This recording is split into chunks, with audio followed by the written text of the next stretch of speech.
Magandang araw po sa inyo mga kabansa. Kayo po ay nasa Iparas kay Paras at ito inyong lingkod Ado Paglinawan na nagwe-welcome sa inyo dito sa Iparas kay Paras. Secretary, magandang hapon, paring Ado. Dito naman tayo muli sa ating episode sa Iparas kay Paras at tulad ng dati pa nating sinasabi, we cannot detach ourselves from the fact that ang ating mga kababayan ay talagang nakakaawa. They can barely eat 3 times a day dahil nagtitipid sila sa kita nila, lack of employment, napakamahal ng bilihin, napakamahal ng pamasahe, napakalayo yung nilalakad, at ang dami pang mga kabulastugan na nangyayari sa kanya-kanyang pamamahay dito sa administrasyon ni Marcos. At hindi lang yan, walang tigil, walang tigil ang biyahe. Kung saan-saan lupalop for the last 3 years, ilang bilyon na yung naglulustay na pera, pati yung pagpunta sa pagliwaliw para manood ng F1 races sa Singapore. Sa Singapore 2 beses. Hindi pa natin alam, may mga tinatago pa yan concert, baka nanood pa yan kay kung sino-sinong mga mahilig ito sa concert abroad. So hindi natin alam kung anong Duran tinatago nila, no? But whatever it is, in all these troubles, sinasabi na ni Ginang Carlos, ay yung mga pinagyayabang dyan, wala yan. Mga pledges na yan, parang lahat yan maging bato lamang. At true enough, pinagyabang niya during the time of the SONA na ang dami daw foreign investors, and na pinipilit si Fred Pascual na magsabi, pero hindi natiis ni Secretary Fred Pascual, sumibat na lamang dahil ayaw yata na magsinungaling forever to hindi na makatulog. Kasi mabait at righteous na tao yun si Fred Pascual. I should know him. He's my fraternity brother. He made well in UP, pero hindi niya matiis na pinipilit siya na sasabihin na ito yung nakalap na mga investments, but it did not translate. It did not materialize and did not go to the people. So, ito na naman, just recently, noong August ba ito? Or ito lang October 10. Noong October 10, nagbiyahe na naman sa Laos, sa ASEAN, at nakipag-meeting sa mga bigwigs ng ASEAN. At just like any other times that he went there, he always say about the code of conduct. At sawang-sawa na itong mga member ng ASEAN, kasi the code of conduct, siya lang ang mag-benefit against China, because the rest of the countries in ASEAN have very good relationship with China, even Vietnam, who has a conflict, Malaysia, who has a conflict in the West Philippine Sea. They have a very good relationship with China. Ito, pakinggan natin yung speech nito ni BANG. Marcos calls for urgency from China, ASEAN, in negotiating South China Sea Code. Vientiane, Laos. Philippine President Ferdinand Marcos Jr. pressed Southeast Asian leaders and China at the regional summit on Thursday, October 10, to urgently speed up negotiations on a code of conduct for the South China Sea, while accusing Beijing of harassment and intimidation. Speaking in Laos to leaders of the Association of Southeast Asian Nations, ASEAN, and Chinese Premier Li Qiang, Marcos said substantive progress was necessary and all parties must be earnestly open to seriously managing differences and reducing tensions. China and the U.S.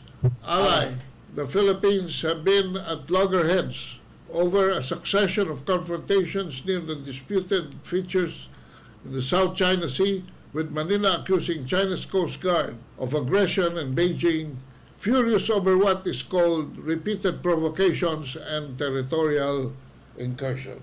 The rows have been fierce and have raised regional concerns of escalation that could eventually involve the United States, which has a 1951 defense treaty that commits it to defend the Philippines if it is attacked.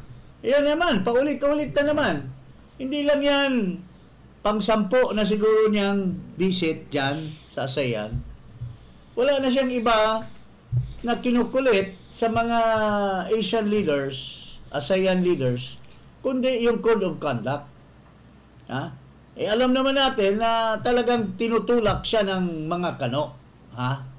Para talagang ika nga ay papatibayin yung standing ng Pilipino, para yung kano hindi na masyadong gastos pa diyan sa Pilipinas. Pero anong sinasabi ng mga Asian leaders? Ito in a form of cartoon validity of what I'm saying about the sentiments of most of the ASEAN. Ito yung sinasabi. Singapore, are you sure you Filipinos want to be the battleground between US and China? War? Yan ang tinatalong ng Singapore. Sa isang gera. Ito naman ang Malaysia. China, ito si Anwar Ibrahim. China is a true friend. We want to learn from one another. Ito naman si Widodo from Indonesia. Friendship with China led by Indonesia. Led to Indonesia's economic development. So paano mo hihikayatin, Marcos? Top 3. Ha? Yung ika nga ay Code of Conduct when 90% of the members of the ASEAN does not want to address and come into conflict with China because they are doing economically well with China in terms of exchanges in trade, changes in political pursuit, and so on and so forth.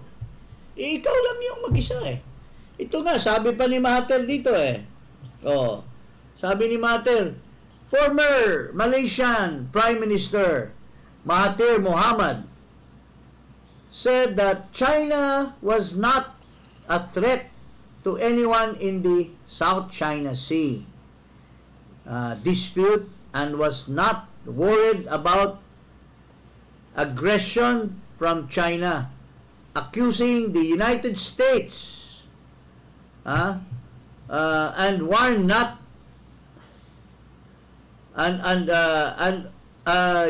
accusing the United States of provoking China and trying to turn China, neighboring countries against China. Mahathir believed Malaysia could profit more from China economically, or have an economic growth through cooperation with China. Although he has repeatedly slammed the Chinese in investment in Malaysia for his fear over the large migration of new China's people to Malaysia. Pero pareho ito, ang daming Chinese pumupunta doon din. Pero it did not harm their economy, it did not harm their friendship. Ha? Oh. Ganon din kay Widodo. Ganon din sa Vietnam. Vietnam has a very long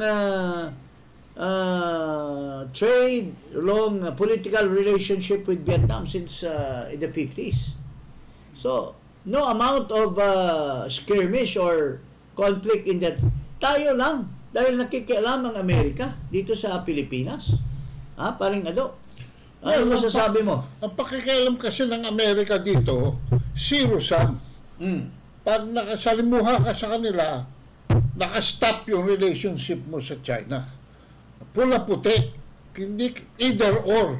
Pwede, yung lahat ng mga countries sa ASEAN, they're doing relationship with US and China. Depende sa merits of the transaction, whether it's military, economic, trade, investment, tourism. Ha? Kaya yung tourism na hindi nagpunta rito sa atin this year and last year, dyan sa Malaysia nagpunta. Ang Indonesia is now the number 10 manufacturing country in the world. Ang Vietnam is now the number 4 exporting country in the world, beating even Germany. Pumapang-apat na. Tapos, of course, Singapore is always there, having its own ang Indonesia nga, meron pang bullet train na ngayon And from Kunming, bababa ang isang bullet train up to Singapore. Can you imagine? From Kunming, pupunta ng Laos, Cambodia, bababa ng Vietnam, dadaan ng Thailand, tutusok ng Malaysia, all the way to Singapore. Hindi tayo kasali. Hindi ko maintindihan kung anong gumugulo At saka itong mga Amerikano, hindi ko rin maintindihan. Noong panahon ni Duterte, sinabi nila kay Teddy Boy Locsin, harangin yung COC na yan. Yung Code of Conduct na yan. Dahil ang gusto ng US, kasali sila dyan.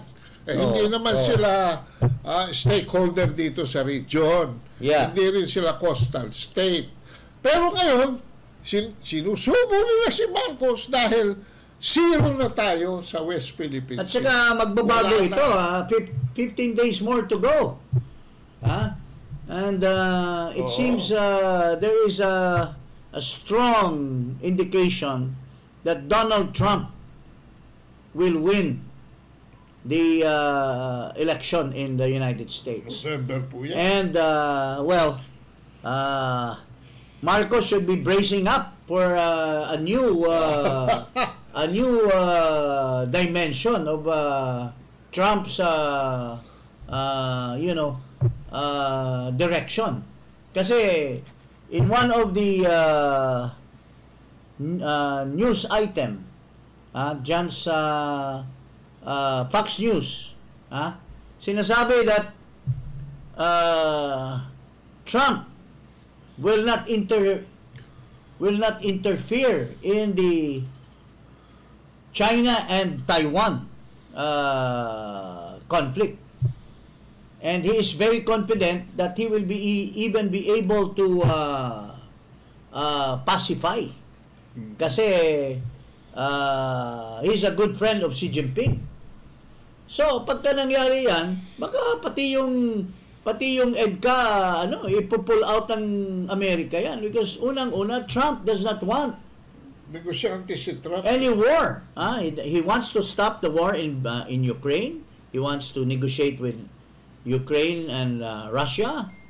He wants to end the problem in the Middle East. He wants to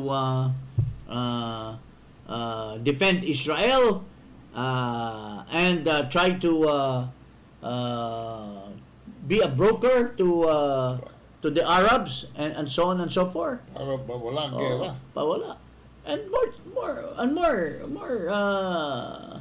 more reasons why he will try to stop all this nonsense by Marcos in dealing with the United States under this ika nga yung Biden na tulog na lang ha?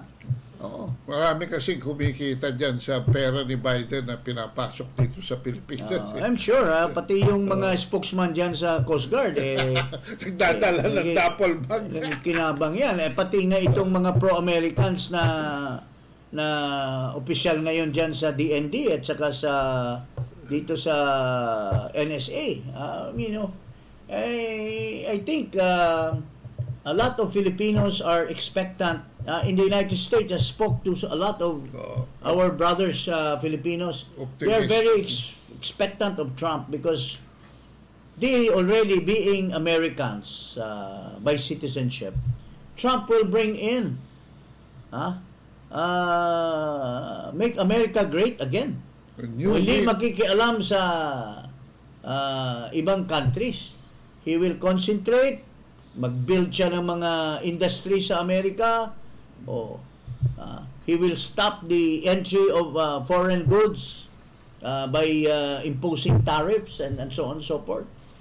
He will provide employment, and yan, maganda para sa ating mga Filipinos doon.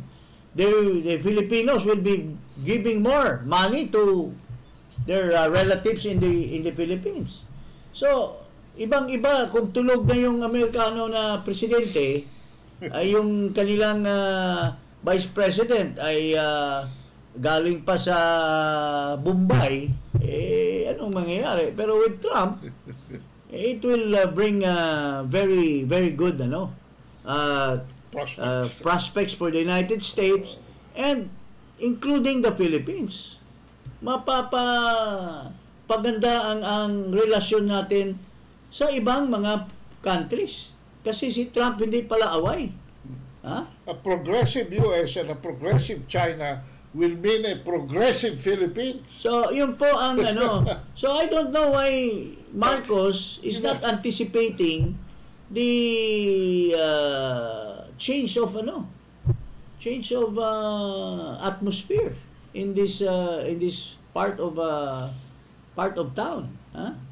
Balita ko, when it becomes difficult on this issue, sinusubuhan siya ng singhot. Sinasisinghot. Well, ang tanong ng iba, paano yan? Baka mamaya, dahil na pumunta si Marcos sa China, nakipagkaibigan, pero pagbalik, pumunta sa Amerika, nagbago na yung ihip, baka nagkaroon ng treasure. May mga bags of exchange hands. Paano yan? Baka hanapin ni Trump yan. Baka hanapin ni Trump at baka ipairal yung kanyang warrant of arrest doon sa Hawaii. Kasi remember, Trump and Duterte were good friends. So these are all just don't mind us in our perceptions. You have your own, we have ours. We're just discussing it, and we believe that we might be in the right track as far as we are concerned. So yun po ang mga pangyayari. Pero ang bottom line ay parati nagbabiyahe, parati na lang code of conduct, wala namang napapala ang Pilipinas in terms of investments, in terms of pinagtatawanan tayo tapos, ng mga kapitbahay. Doon pa tayo hihingi ng anong sabi mo kanina, hingi ng investment sa Laos? Humihingi ng investment sa head of state para sa Pilipinas from Laos. So, yun po mga kababayan, O I hope Ginang Sara Duterte should step up and try to do what his good father Digong has started in going forward as an opposition. But wag ka nang magdala ng baggage tulad ng mga tao na mga komunista, mga tao ni Marcos dati na sinasakyan lang ang yun po ang hinihiling namin sa inyo, Madam Vice President.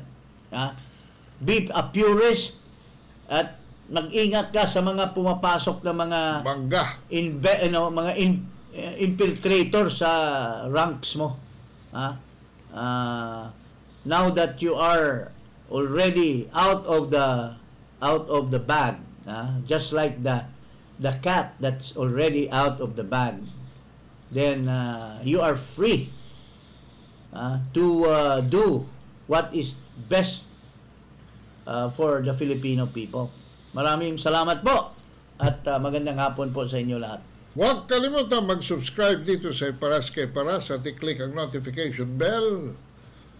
At mag-subscribe na rin po sa YouTube channel ko at Ado Paglinawan. Magpapaalam na tayo. Magandang hapon po.